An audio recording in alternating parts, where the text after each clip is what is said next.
പക്ഷെ മനോഹരമായ കാഴ്ചകളാണ് നമുക്കല്ലേ ഇന്നത്തെ കാലത്തൊക്കെ നമ്മുടെ നിരത്തുകളിലൂടെ നമ്മുടെ വീഥികളിലൂടെ തേര് വലിച്ചു കൊണ്ടുപോവുക എന്നുള്ളതൊക്കെ നമുക്ക് കാണാൻ തന്നെ അത്രയും കൗതുകമുണ്ട്. അതോടൊപ്പം തന്നെ ഭക്തിയും സംസ്കാരവും എല്ലാം ഒത്തുചേർന്ന നിമിഷങ്ങളിലൂടെയാണ് കൽപ്പാത്തി വീഥി ഇപ്പോൾ കടന്നുപോയിക്കൊണ്ടിരിക്കുന്നത്. എനിക്ക് തോന്നുന്നു ഒരു രഥം വലിച്ച് അവിടേക്ക് എത്തിക്കഴിഞ്ഞു. രണ്ടാമത്തെ രഥം അതിന്റെ പകുതി യാത്ര പിന്നിട്ടിരിക്കുകയാണ്.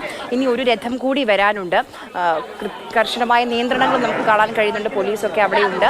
എല്ലാ സംവിധാനങ്ങളും അവിടെ ഒരുക്കിയിട്ടുണ്ട്. ഇന്നലെ രാത്രിയൊക്കെ കാണുമ്പോൾ രഥത്തിന്റെ ഈ നിർമ്മാണം ആ അലങ്കാരങ്ങളൊക്കെ പകുതിയായിട്ടുണ്ട്. പക്ഷെ വളരെ പെട്ടെന്ന് തന്നെ മണിക്കൂറുകൾ കൊണ്ട് അത് പൂർണ്ണമായും മനോഹരമായ കാഴ്ചയായി മാറി. അങ്ങനെ എല്ലാ തരത്തിലും ഭക്തിയും സംസ്കാരവും പാരമ്പര്യവും എല്ലാം ഒത്തുചേർന്ന നിമിഷങ്ങളിലൂടെ കൽപ്പാത്തി വീഥികൾ കടന്നുപോയിക്കൊണ്ടിരിക്കുകയാണ്. ഈ രഥോത്സവമുണ്ട് കേരളത്തിലെ എല്ലാ ക്ഷേത്രങ്ങളും വളരെ അപൂർവം ക്ഷേത്രങ്ങളിൽ മാത്രമാണ് ഈ തേരുത്സവം അല്ലെങ്കിൽ രഥോത്സവം എന്ന നിലയ്ക്ക് നടക്കുന്നത്. പ്രധാനമായിട്ട് കൽപ്പാത്തി തന്നെയാണ്. പിന്നെ കേരളം വിട്ട് കഴിഞ്ഞാൽ ഇപ്പോൾ ഉടുപ്പിയിലുണ്ട്, പുരിയിലുണ്ട്, അങ്ങനെ പലയിടങ്ങളിലും ഈ തേര് വളരെ ഈ അനുഷ്ഠാനങ്ങളുടെ ഭാഗമായിട്ട് വളരെ പ്രധാനപ്പെട്ട, ഇപ്പോൾ മൂകാംബികയിലടക്കം വളരെ പ്രധാനപ്പെട്ട ഒരു കാര്യമാണ് രഥങ്ങൾ. അതിൻ്റെ ഏറ്റവും വലിയ സൗന്ദര്യം തീർച്ചയായും ഇത്രയധികം ആളുകൾ ഒരുമിച്ച് വരുന്നു. ആ തേര് വലിക്കാൻ ഭഗവാന്റെ പ്രതീകമായി കാണുന്ന ആ തേരിനെ വളരെ പവിത്രമായി കണ്ട് അതിലൊന്ന് തൊട്ട് നമസ്കരിക്കാൻ വളരെ കാത്തിരിക്കുന്ന, അല്ലെങ്കിൽ ഒരു വർഷം ഈ ഒരു ഉത്സവം കഴിഞ്ഞാൽ അടുത്ത വർഷത്തെ ആ തേരുത്സവത്തിന് വേണ്ടി കാത്തിരിക്കുന്ന ജനങ്ങളാണ് കൽപ്പാത്തിയിൽ. നമുക്കറിയാം പലരും പല അഗ്രഹാരങ്ങളൊക്കെ ഉണ്ടെങ്കിലും കൂടുതൽ ആളുകളും വിദേശങ്ങളിലും അല്ലെങ്കിൽ മറ്റ് സംസ്ഥാനങ്ങളിലുമൊക്കെ ജോലിയുമായി കഴിയുന്നവരാണ്. അവരൊക്കെ ഈ കൽപ്പാത്തി രഥോത്സവത്തിനോടനുബന്ധിച്ചാണ് തങ്ങളുടെ നാട്ടിലേക്ക് തിരികെ വരിക. ആ അനുഷ്ഠാനത്തിൻ്റെ ആചാരത്തിൻ്റെ ഒക്കെ ഭാഗമാകാൻ കഴിയുന്നു.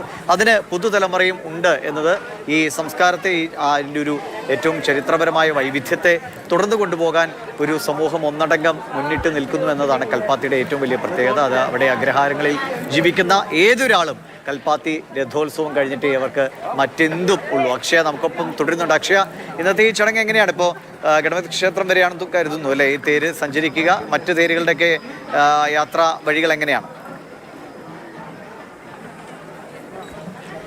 തീർച്ചയായിട്ടും ഗണപതി ക്ഷേത്രത്തിലേക്ക്, മന്തക്കര ഗണപതി ക്ഷേത്രത്തിലേക്കാണ് തേരുകൾ യാത്ര തിരിക്കുന്നത്.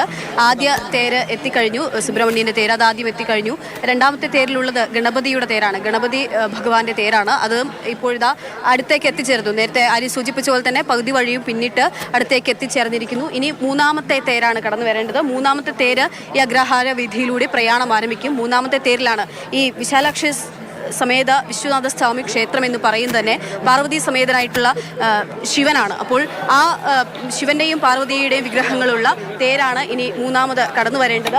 അതാണ് നമുക്ക് ദൃശ്യങ്ങളിൽ കാണാൻ സാധിക്കും. ആ തേര് കാണാൻ തന്നെ അത്രമേൽ അതിമനോഹരമാണ്. ആ തേര് കൂടിയാണ് ഇനി കടന്നു വരേണ്ടത്. ഈ പുറകിലുള്ള ഗണപതിയുടെ തേരും ഒപ്പം തന്നെ ഈ ശിവന്റെയും പാർവതിയുടെയും തേരും, അത് രണ്ടും വലിയ തേരുകൾ കൂടിയാണ്. ആ തേരുകൾ കൂടി എത്തിച്ചേരേണ്ടതുണ്ട്.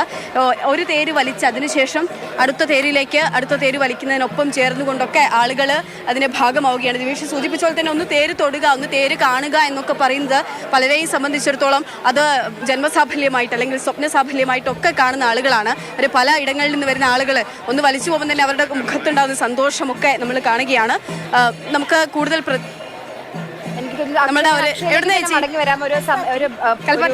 ഇടവേള പോകേണ്ടത് അനിവാര്യമായതുകൊണ്ട് ഞാൻ ഇടപെടുകയാണ്. അക്ഷയ ആളുകളുടെ പ്രതികരണത്തിലേക്കൊക്കെ പോവുകയാണ്. പക്ഷെ നമുക്ക് നോക്കുക എത്ര മനോഹരമായ കാഴ്ചകളാണല്ലേ. എല്ലാ പ്രായത്തിലുമുള്ള ആളുകൾ അവിടെ ആ തേര് വലിക്കാൻ വേണ്ടി നിൽക്കുകയാണ്. ചെറിയ ചെറിയ കുഞ്ഞുങ്ങൾ പോലും അവിടെ മുന്നിൽ നിൽക്കുന്നുണ്ട്.